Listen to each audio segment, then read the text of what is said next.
Padre Celestial, en el nombre de Jesús te damos gracias en esta tarde, Señor. Te pedimos que derrames gracias sobre los oyentes y sabiduría, Señor, sobre los hermanos que participamos en este conversatorio. Padre, en el nombre de Jesús, bendice al pastor, bendice al hermano Víctor, hermano David y este servidor tuyo, en el nombre de Jesús, con sabiduría. Gracias, Señor, en el nombre de Jesús. Amén. Amén. Amén.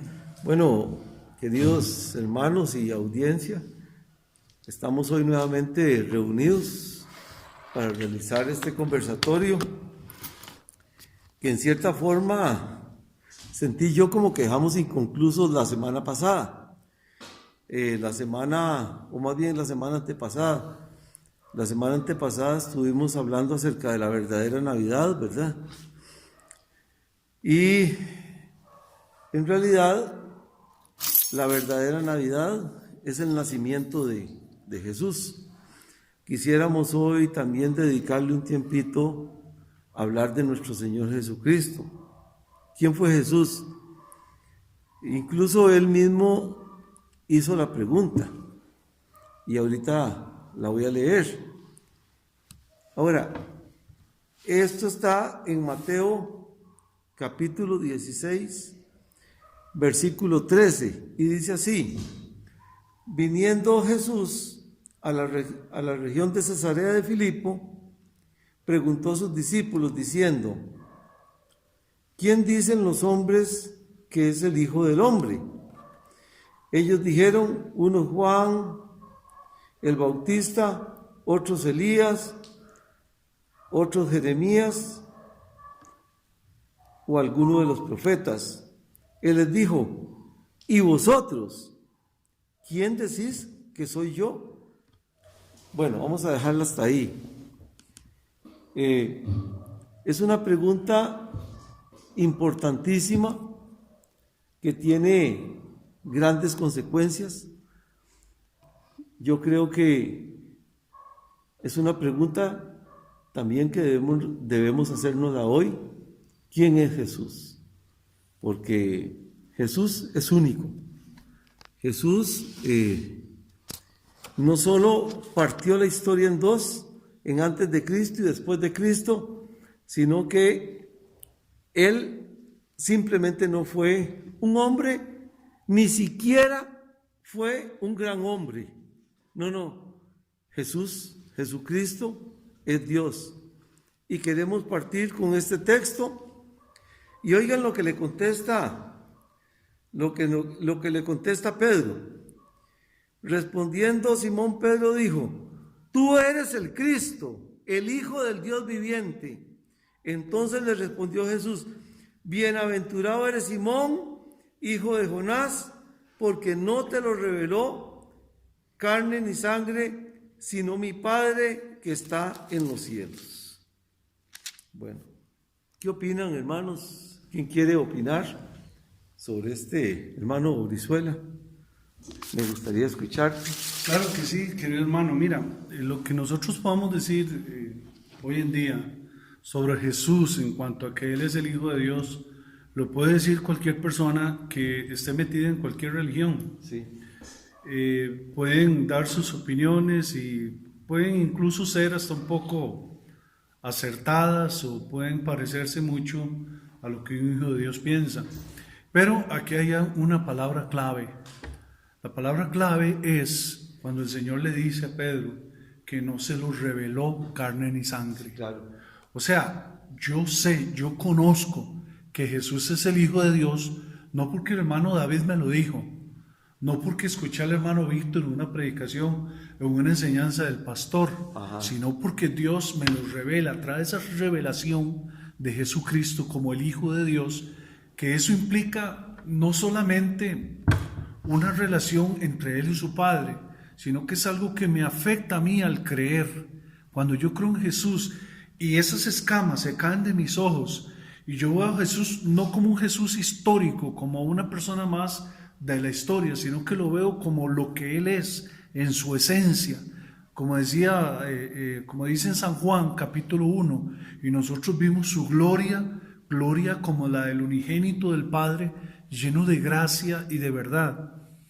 Querido hermano, yo quisiera, digamos, como puntualizar o subrayar, si cabe la palabra, de que Jesús es el Hijo de Dios. Sí, amén. Siempre vamos a decir amén y daremos la vida por eso. Sí. Pero esa parte que es revelada por Dios, que no es por carne y sangre, no es por un instituto, no es por un libro, porque lo vi en la radio, sino porque Dios me lo reveló a mí, me abrió los ojos, y yo a Jesús lo veo muy diferente incluso a como lo ven los demás. Jesús es el Hijo de Dios, y qué bienaventurado soy yo, o qué bienaventurado es cualquier hermano o cualquier hermana que tiene esa revelación de Jesús como el Hijo de Dios. Claro. Hermano David, ¿qué es esto de la unión hipostática? Sí, eso es una cuestión muy importante porque resulta que a lo largo de la historia de la iglesia hemos visto cómo hombres, digamos, en su afán de distorsionar mucho la imagen de Jesucristo, optan por separar la naturaleza que el Señor tiene, ¿no? Entonces hay quienes dicen que Él es solo Dios y hay quienes dicen que Él es solo hombre. Exacto. Y esa unión hipostática entonces es entender a Jesús, digamos, entenderlo a Él como un verdadero Dios y como un verdadero hombre. El problema de quitar alguna de las dos es que tendríamos grandes distorsiones a la hora de interpretar las Escrituras. No podríamos decir entonces que Él tiene esa capacidad misericordiosa de entender a sus hijos en medio de las dificultades si Él no hubiera sido verdaderamente hombre. Claro. Así como se relatan el asunto de sus tentaciones, se relata el asunto de su convivencia, del amor, de la fraternidad que Él demostró, siendo verdaderamente hombre, con verdaderos sentimientos, con verdaderas emociones. Pero entonces, si quitamos más bien la parte que es hijo de Dios, entonces nos encontramos con el problema que ha existido a lo largo de la historia con la teología liberal de decir que Jesús es un ser histórico, y tendríamos entonces problemas con su deidad, con los milagros que hizo, con lo que representa Él, con lo que representa su sacrificio en la cruz, con lo que representa la justicia del Padre al enviar a su Hijo a morir, siendo inocente para redimir a pecadores. Entonces es importante tener el concepto de Jesús claro, basado en la unión hipostática que nos permite entender que Él es verdaderamente Dios y verdaderamente hombre. Claro. Henry, oiga la afirmación, oiga la afirmación. Oiga la afirmación. Cuando Jesús preguntó a los discípulos, oiga lo que dijo: ¿quiénes dicen los hombres que es el Hijo del Hombre? ¿A qué se refería Jesús con el Hijo del Hombre? Obviamente Él está evocando a su divinidad, por supuesto. Él está evocando a su divinidad, pero también a su naturaleza. Bien dice David, no podemos hablar de Cristo desde una perspectiva solo espiritual, porque si lo hacemos vamos a crear un conflicto que es lo que pasó con el gnosticismo del primer siglo, que comenzaron a ver, ellos decían, resumidas cuentas, de que la divinidad no podía estar en la carne, porque o no era divinidad, decían. Entonces comenzaron a espiritualizar todo de una manera diferente. Y yo creo que la Biblia revela a toda totalidad la doble naturaleza de Jesús. Entonces, sí, es el Hijo de Dios que viene por revelación del Evangelio, pero también es Jesús que nació, creció, murió, resucitó y que marcó la historia. Y que los registros, por lo menos Mateo, Lucas, Marcos, bueno, Mateo y Lucas dan registros genealógicos e históricos cuando habla de dónde nació, cómo nació, de quién era hijo, la procedencia genealógica. Entonces, eso es muy importante porque eso nos certifica a nosotros que no fue ni un invento de alguien, no fue alguien que inventó la historia de Jesús. Si algo tenían los judíos era un celo por la genealogía. Era increíble, ellos tenían el recurso de la genealogía más grande de la historia. De hecho, ellos marcaban de quién era hijo de quién era. De hecho, cuando volvieron a la tierra, a Israel, a ser nación otra vez, tenían que confirmar su genealogía para ser parte o poseer aquello. Entonces, yo creo que cuando Jesús habla a los discípulos y les dice, ¿de quién es el Hijo del Hombre? Primero les está desafiando a los discípulos a que aprendan a verlo más allá, porque es probable que ya había muchos rumores de quién era él, y eso estaba confundiendo la mente de los discípulos, situación a la cual Jesús mismo entonces trata esa confusión que puede llegar al corazón de ellos y les motiva a que ellos mismos breguen con esa situación. Imagínense nada más estar con Jesús y por allá se oye, hey, no, hombre, dicen que ese es Elías, no, hombre, dicen que... Pero Jesús les muestra algo por el Espíritu, o el Padre se los muestra a ellos de una manera majestuosa. Ese no es ni Elías, ese no es ni Moisés, ni Jeremías, ese es el Hijo de Dios. De hecho, se lo revela en Mateo 17 con la transfiguración, cuando Jesús toma a Juan, a Jacobo y a Pedro, y entonces se les muestra en esa transfiguración que de hecho la voz que se oye es enfática. Este es mi Hijo. Moisés y Elías están representando ahí la ley y los profetas, pero este es mi Hijo, Él es al quien deben oír, porque a la ley y los profetas, ¿a quién apuntaban sino a Cristo? Esa era la ley y los profetas, la ley y los profetas apuntaban a Cristo, y ahora partiendo de la llegada de Cristo encarnado, muerto, resucitado y sentado a la diestra del Padre, entonces ahora nuestra mirada debe estar puesta solo en Él, pero sí no podemos ignorar las dos naturalezas.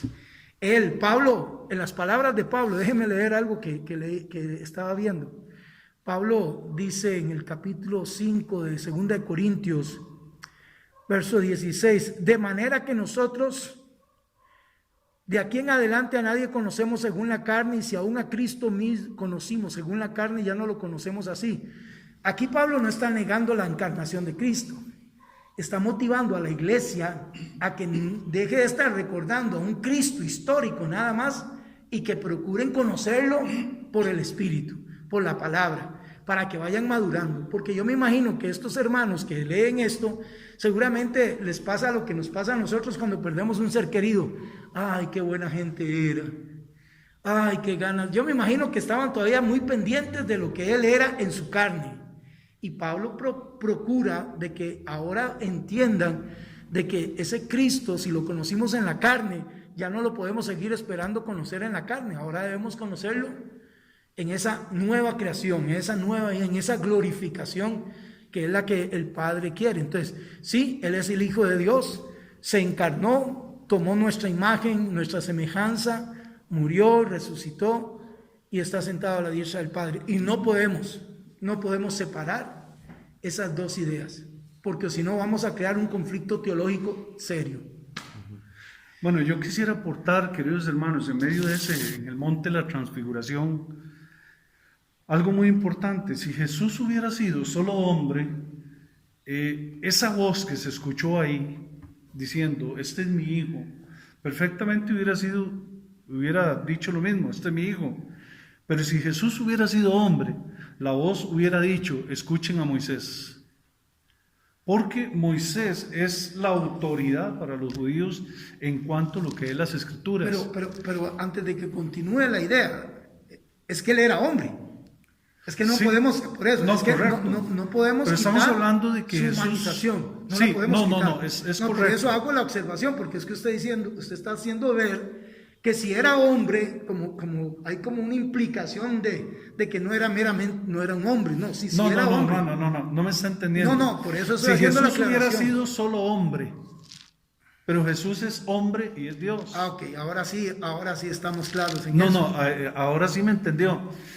Ahora estamos claros. Cuando dice, este es mi hijo amado, dice, a él escuchar, no solamente lo hace su hijo, que viene con una doble naturaleza, sino que lo hace Dios también, porque lo pone sobre Moisés.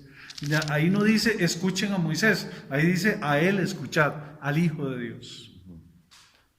Bueno, hermanos, no se preocupen, a veces aquí nosotros tenemos alguna diferencia en apreciar las cosas o queremos simplemente que se aclaren las cosas,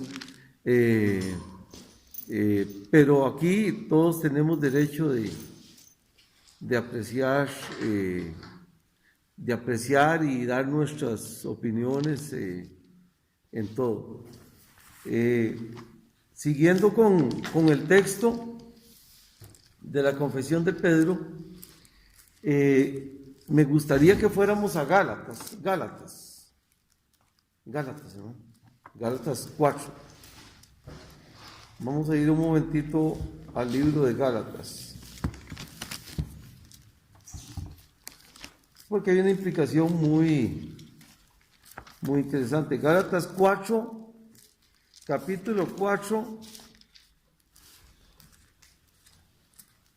dice así, Gálatas 4:4, pero cuando vino el cumplimiento del tiempo, Dios envió a su Hijo, nacido de mujer y nacido bajo la ley, para que redimiese a los que estaban bajo la ley, a fin de que recibiésemos la adopción de hijos.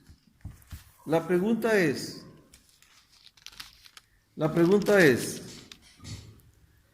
¿por qué solamente Jesús podía redimir? ¿O por qué solamente Jesús podía ser el Redentor? Yo creo que en esta oportunidad es importante destacar que bajo este texto la única persona con la capacidad de poder cumplir con la ley y con los profetas era el Señor Jesús, ¿sí? Claro. No había nadie más sobre la faz de la tierra que pudiese cumplir este mandato. Entonces, si entendemos a la justificación como un acto legal en el que tenemos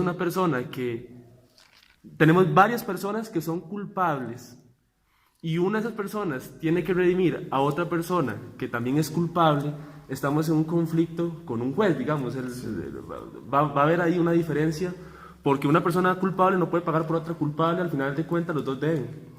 Okay. Sin embargo, en el caso de Jesús, siendo él una persona sin pecado, puede pagar por pecadores. Y ese es el acto que se realiza en medio del proceso de la justificación y de la redención que debía darse para ser nosotros hoy llamados hijos de Dios, adoptados por Jesús. Entonces, es eso, ¿no? Es esa capacidad única que tenía Él para poder redimirnos bajo la justicia de su santidad. Sí, básicamente en la respuesta más corta sería porque Él es Dios y así estaba establecido. Eso es casi que es un hecho. A Él marcó el Señor. De hecho, los apóstoles entienden donde dice, Él es el Cordero inmolado desde antes de la fundación del mundo. En otras palabras, ¿por qué? Porque Él es Dios y porque así estaba establecido en la soberanía de Dios. ¿Y por qué Juan le dice que Él es el Cordero de Dios que quita el pecado? Porque Él es el que fue, el que Dios... Bueno, primero, porque el Cordero era una alusión a lo que había en el Antiguo Pacto, ¿verdad? ¿Y por qué en el Antiguo Pacto? Perdón, yo hago preguntitas para que ustedes nos respondan. ¿Y por qué ese Cordero del Antiguo Pacto tenía que ser perfecto? Porque hasta donde yo entiendo no podía ser un Cordero, perniquebrado. Todo eso era sombra de lo que había que venir. De hecho, cuando Juan ve a Jesús, él entiende por el Espíritu que ese es el que va a quitar, no va a perdonar nada más, va a quitar el pecado del mundo. Porque ¿qué pasaba antes con el pecado? El pecado lo que hacía era cubierto por un año. Digámosle, en la ley, al ser tipo y sombra y al ser algo tan imperfecto y que nada más apuntaba hacia algo que iba a venir, entonces año a año se ofrecía sacrificios por los mismos pecados que no se podían quitar, se cubrían por un año, porque no había venido todavía la redención total. Eso era un tipo, una sombra por la fe, siempre ha sido por la fe. Entonces el judío promedio llegaba, ofrecía por la fe el sacrificio y ese judío quedaba justificado por un año delante de Dios, por la fe, porque ofrecía eso. Pero eso era nada más sombra de lo que había de venir. Hoy Cristo es el Cordero de Dios que sí quitó el pecado del mundo, y el que pone su fe en Él es justificado mediante la gracia que es en Cristo Jesús. Hermano Brizuela, dígame esto, porque la gente se molesta cuando los cristianos o los creyentes decimos que solo hay un medio de salvación, que es Cristo. ¿Por qué, digamos, por qué solamente Jesús? ¿Por qué no también, digamos, otros medios?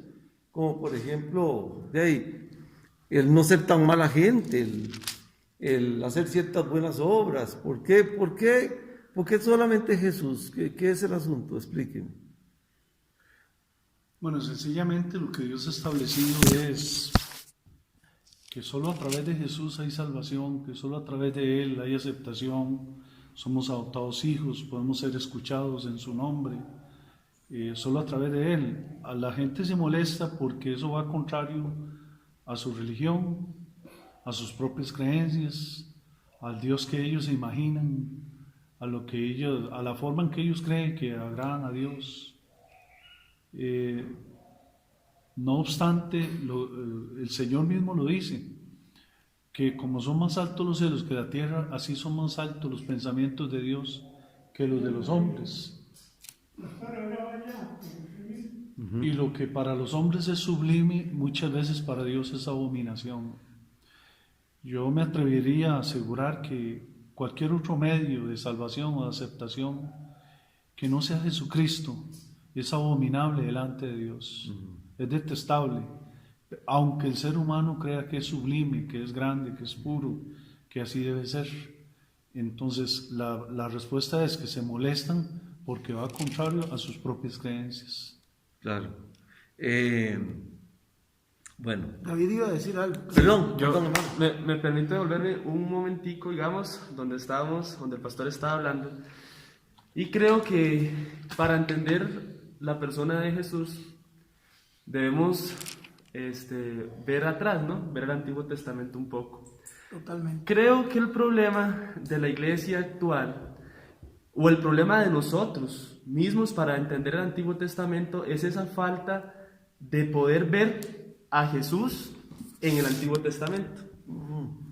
Como no lo estamos viendo, como estamos leyendo y solo leemos historias y solo leemos relatos y no encontramos a la persona de Jesús en medio de ese tipo de cosas, cuando viene el Nuevo Testamento con una revelación un poco más amplia, un poco más clara, y no tenemos la claridad de lo que en el Antiguo Testamento se relata de Jesús, entramos en una dificultad.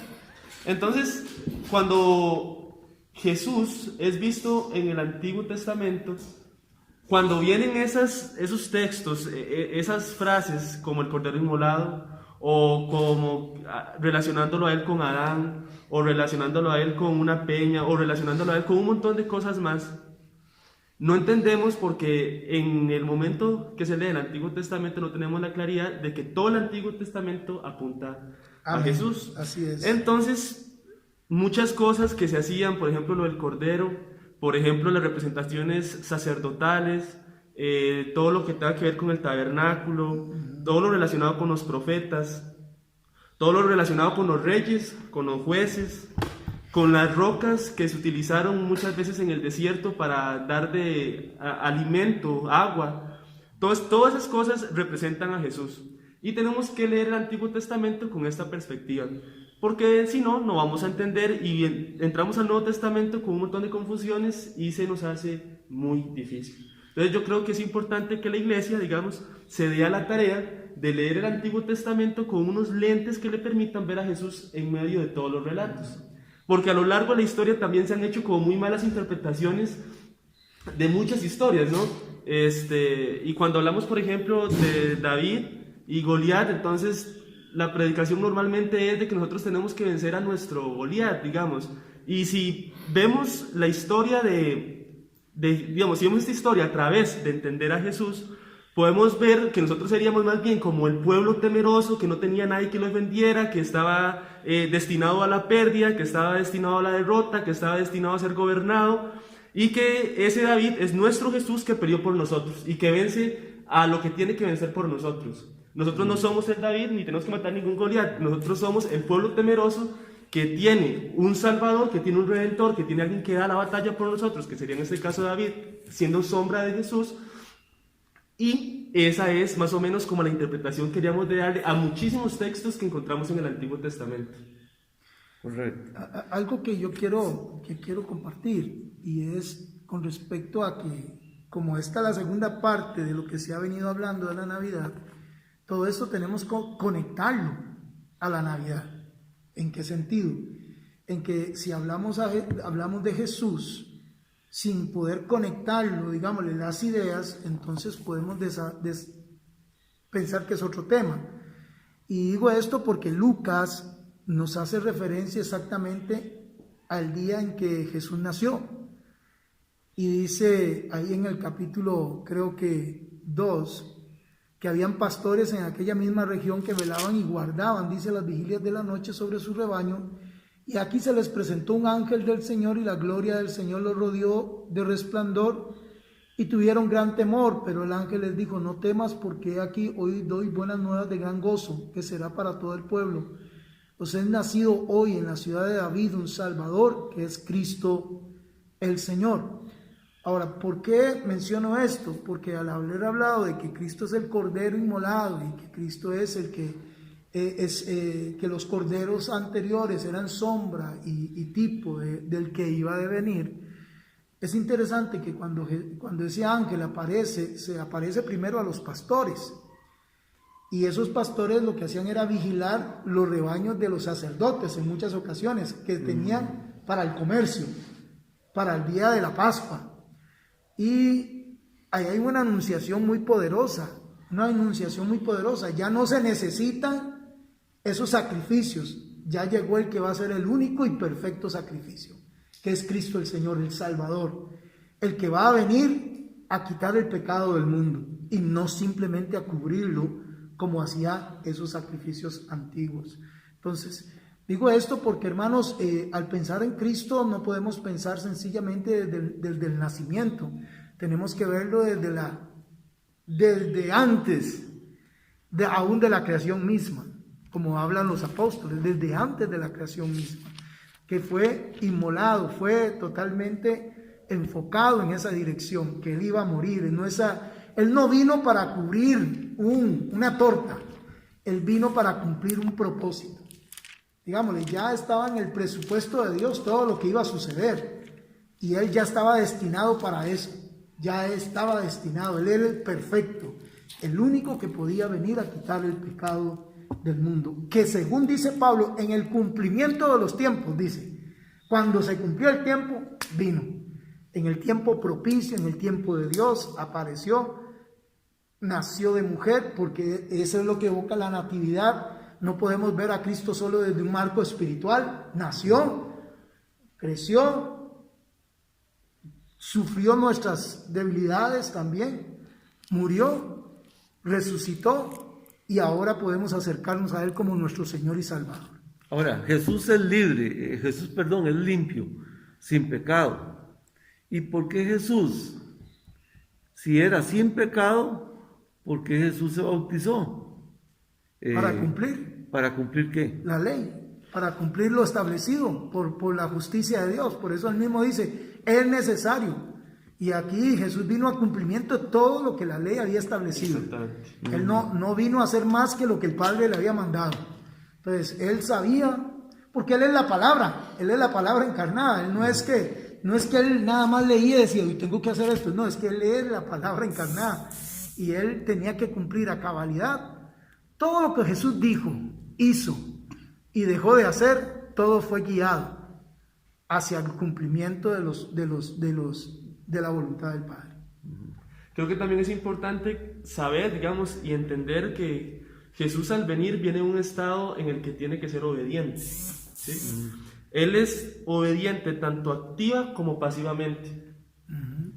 Él cumple con lo que se destinó ya, se había predestinado ya en el consejo intratrinitario de la eternidad, que es lo que se relata desde el antes del capítulo 1 de Génesis, que no tenemos registro, que el Señor pues no permitió que eso fuera así.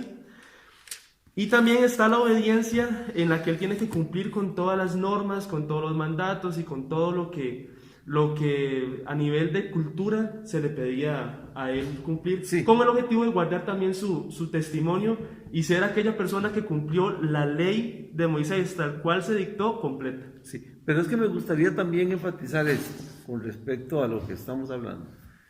En realidad,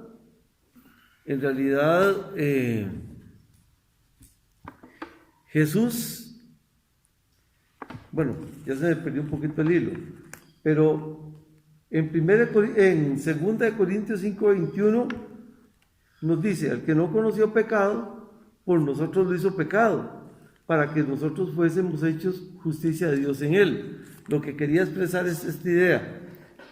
Hay muchas personas que piensan que no era necesario que Jesús viniera a vivir una vida sin pecado,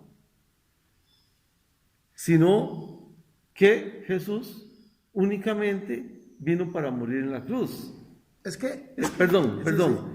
Y yo creo que, para ser justo, si eso hubiera sido nada más lo más importante, que él hubiera venido para cumplir la muerte en la cruz, y entonces simplemente viene, qué sé yo, Jueves Santo, la primera semana, esa Semana Santa, y viene y muere en la cruz y ya. Pero en realidad yo creo que esto va más allá, porque nosotros tenemos un récord criminal impresionante. Bueno, todos venimos con un récord criminal impresionante. Y me gustaría dar la palabra a mi hermano Brizuela.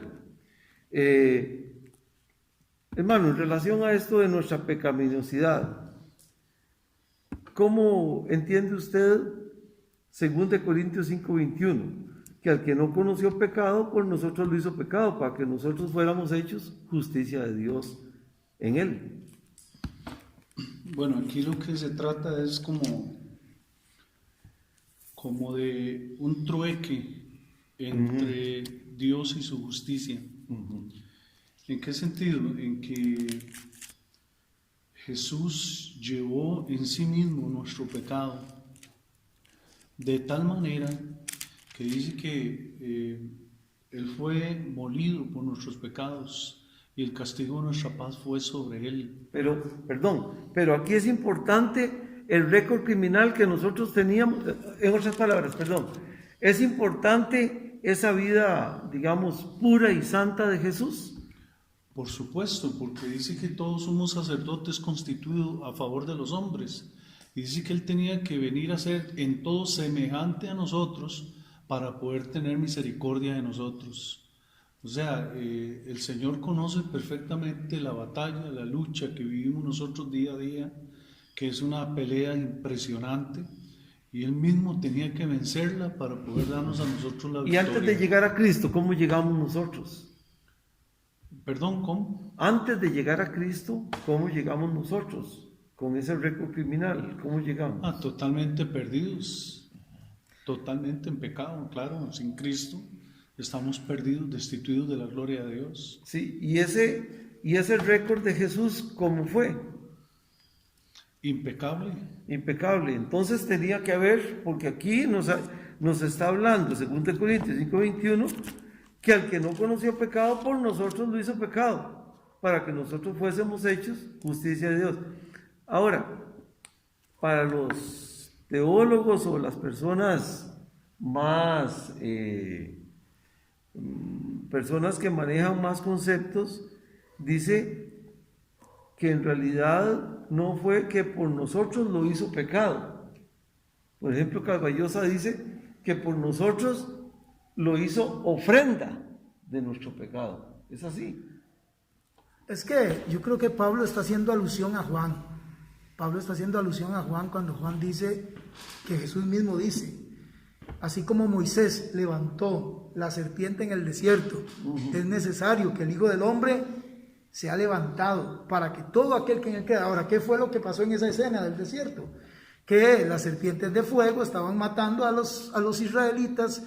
Moisés llega, o llegan donde Moisés, mire, no va a quedar nadie. Y aquí viene Moisés y ora a Dios, y Dios le dice, hazte una serpiente, y el único que tiene que hacer es verla. Cualquiera que es mordido, vaya. Ahora, ¿A qué evoca la serpiente? Venimos a la Génesis. Acuérdense que en Génesis fue la serpiente la que metió el pecado. El veneno que llegó del pecado vino por esa serpiente. Ahora, ¿qué está haciendo Juan? Nos está narrando cómo Jesús mismo está evocando a su misión. Él está absorbiendo el veneno del pecado para que todo aquel que en él crea reciba su justicia. Y es lo que Pablo está interpretando. Pablo está diciendo con claridad, está diciendo, al que no conoció pecado, él absorbió el pecado de la humanidad a través de su acto sacrificial y nos está dando su justicia. Entonces, ¿por qué somos justos? Porque él murió por nuestros pecados. Ahora, ¿qué hizo Jesús en su muerte? Satisfizo totalmente las demandas de la ley. ¿Cómo lo sabemos eso? Por la palabra misma. ¿Cómo La lo ley, sabemos? la ley demandaba un sacrificio. La paga del pecado era muerte. ¿Cómo? Y la muerte tenía que darse. ¿Cómo sabemos que Jesús satisfizo las demandas de justicia de Dios? Es que digamos, si el pastor apunta a lo del Antiguo Testamento en relación con el derramamiento de sangre, es eso, digamos, es correcto. Para que hubiera perdón de pecados, tenía que haber derramamiento de sangre. Sin derramamiento de sangre no había perdón de pecados. Sí. En relación con qué era lo que tenía que derramar sangre, tenía que ser perfecto, y ya se dialogó un poco sobre eso. Entonces, por supuesto, tenía que ser alguien perfecto y que derramara su sangre.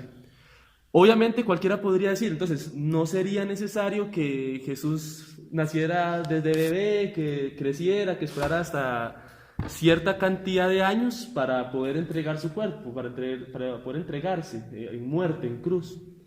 Sin embargo, yo creo que eso sería como una visión muy corta de lo que el Señor hizo sobre la tierra, digamos, porque desde su nacimiento ha sido una enseñanza tanto para la gente que estuvo alrededor de él como para nosotros hoy en día. Entonces, que si fue satisfecha la ira de Dios con su Hijo, claro que sí, porque hubo un derramamiento de sangre de una persona perfecta, pura y sin mancha, por gente que sí era pecadora. Ahora, yo creo también importante como entender esta cuestión de que se hizo pecado por nosotros.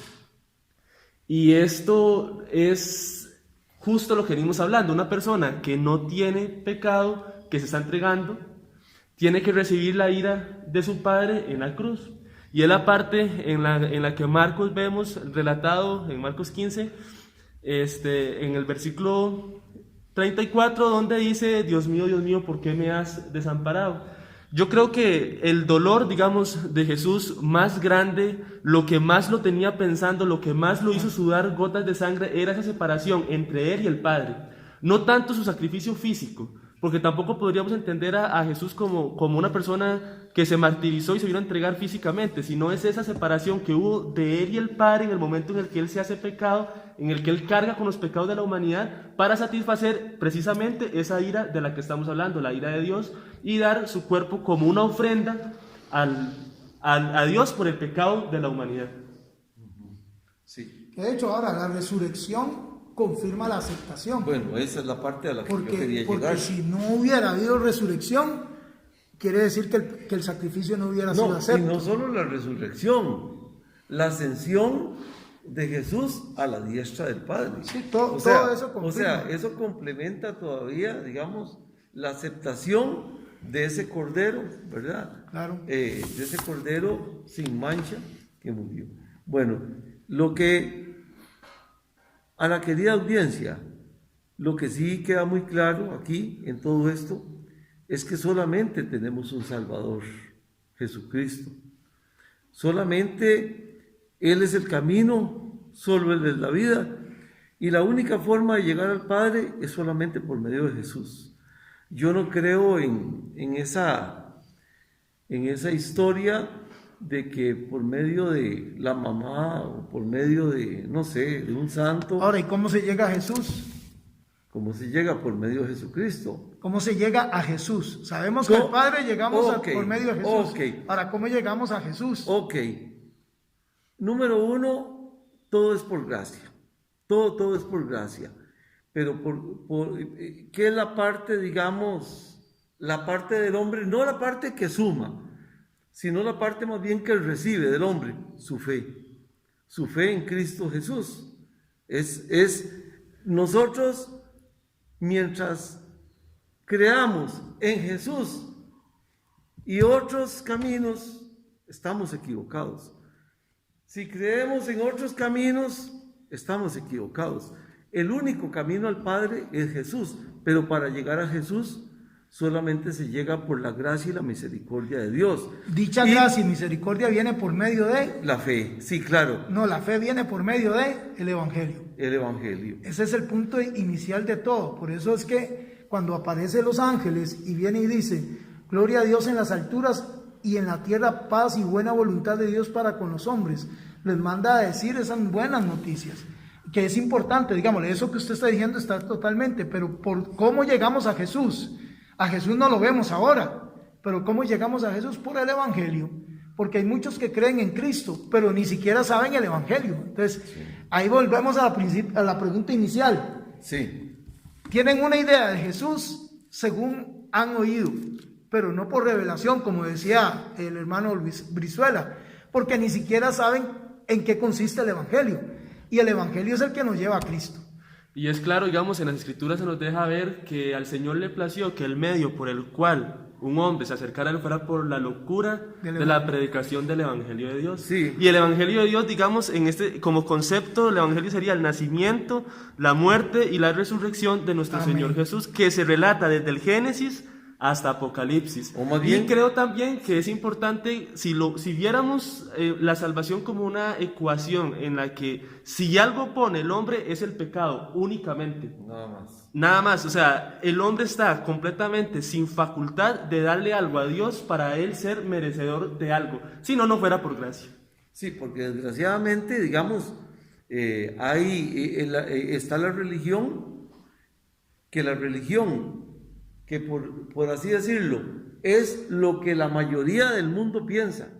Esto es lo que la mayoría del mundo piensa, que si yo no soy tan malo, que si yo hago buenas obras, que posiblemente no me voy a ir tan mal, que posiblemente, aunque sea paso un tiempito en el purgatorio, el cual no existe, no lo indica la palabra de Dios. Y entonces dice, entonces yo me purgo de mis pecados y después voy al cielo. No. O uno va al cielo o va al infierno, pero no va a un lugar intermedio. Y dice así, porque la palabra de la cruz es locura para los que se pierden, pero los que se salvan, esto es a nosotros, es poder de Dios. Ahora, ¿qué creo yo, para ir cerrando, si a ustedes les parece? Sí. Porque es importante, digámosle, este último punto. Decían ustedes, y yo lo comparto totalmente, el hombre no puede aportar nada. Pero es interesante que el hombre trata de aportar algo. ¿De dónde viene eso? Según dice Eclesiastés, Dios puso eternidad en todos los hombres. Todo ser humano tiene en su corazón una necesidad. Nada más que esa necesidad, en lugar de ser canalizada hacia Cristo por el Evangelio, la canalizan hacia la religión, hacia las obras, hacia la propia justificación. Y resulta que eso más bien los endurece más. Bien decía David, ¿qué podemos aportar nosotros para acercarnos a Dios? De nuestra necesidad y nuestra realidad de que somos pecadores. De hecho, la ley nunca vino para que nosotros la cumpliéramos, vino para testificar que somos pecadores y que necesitamos un Salvador. Y Cristo vino a cumplirla para mostrarse ante la humanidad como el Salvador del mundo. ¿Qué nos corresponde a nosotros? Reconocer que somos pecadores, que Cristo nació, creció, murió, resucitó, está a la diestra del Padre, y todo aquel que abre su corazón a Él es salvo. Así que cualquier persona que escuche este audio, que esté en su casa, que esté pronto a celebrar la Navidad, la mejor Navidad que usted puede celebrar es ábrale su corazón a Cristo el Señor por la fe y reconozca sus pecados. Dios no anda buscando que usted sea perfecto para que venga a Él. Dios anda buscando que usted reconozca que no puede solo y que Cristo vino para salvarlo y limpiarlo de toda maldad y a ponerlo en paz con el Señor. Y no solo que no sea perfecto, digamos, es que a veces decimos nosotros, y no tiene que ser perfecto, y sí, nadie es perfecto, todos nos equivocamos, pero Dios quiere perfeccionarnos. Ese es un concepto que sí tiene que quedar claro. ¿Por qué razón? Porque muchas veces nos escondemos bajo la excusa de que no somos perfectos. No sé cuántos han oído. No, bueno, yo no soy perfecto. Bueno, perfecto solo Dios. Perfecto solo Dios. Bueno, lo cierto es que, digamos, nosotros tenemos que someternos a Dios para que Él nos vaya perfeccionando día a día. Bueno, hermanos, aquí... Pero sí es importante dejar esto, es algo claro. Es que dos cosas estamos aquí trabajando. Uno es la salvación, Sí. que es por la gracia. El perfeccionamiento es por una continuidad en esa gracia y que no nos podemos nosotros equivocar, porque muchas veces hay gente que quiere acercarse a Dios, pero se da cuenta de que no puede, entonces se desanima, porque no quieren buscar la justicia de Dios en sus propios medios y no pueden hacerlo. Entonces, sí, no somos perfectos. Para la salvación nadie es digno, solo la gracia de Dios. Amén. Para entrar en ese proceso de perfeccionamiento necesitamos la obra del Espíritu, la dependencia de la gracia en la palabra y seguir adelante. Amén. Ese es el punto. Pero la salvación es solamente por Cristo el Señor. Amén.